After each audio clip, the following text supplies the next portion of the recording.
entre patas y rabotazos.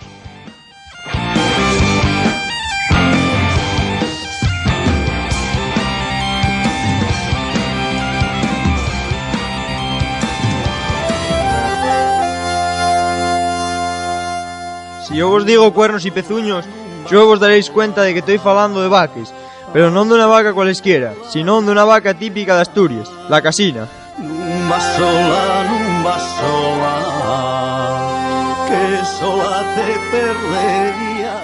La vaca asturiana de la montaña, también conocida como casina en Asturias, y una raza de vaques propia de Lestones del Tor de esta provincia.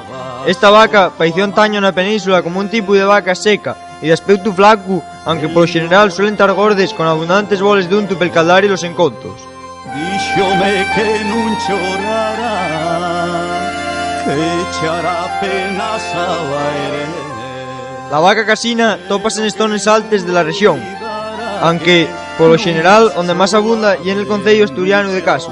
Además dice que fue en el primer pueblo en el que aparecieron de todas Asturias.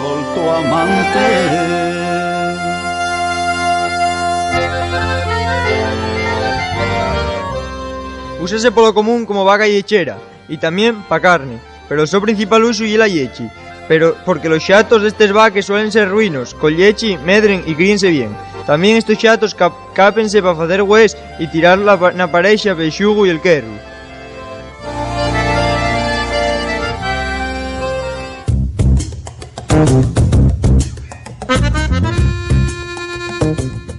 La función de los vaques casines, aparte de la de todos los vaques que lle dar leche y carne, también están subvencionadas por el Estado, por ser una de las razas autóctones de Asturias.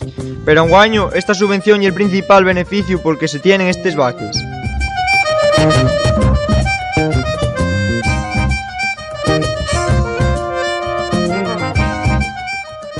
La vaca casina paga la pena al tenerla en Asturias porque tiene muchas funciones y la su producción ya alta, aunque no se tenga recompensa del Estado.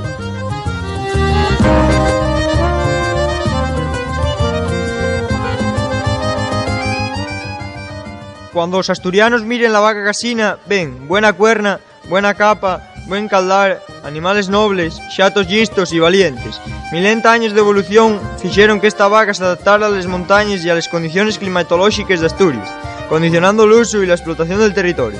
¿No es rentable la vaca casina?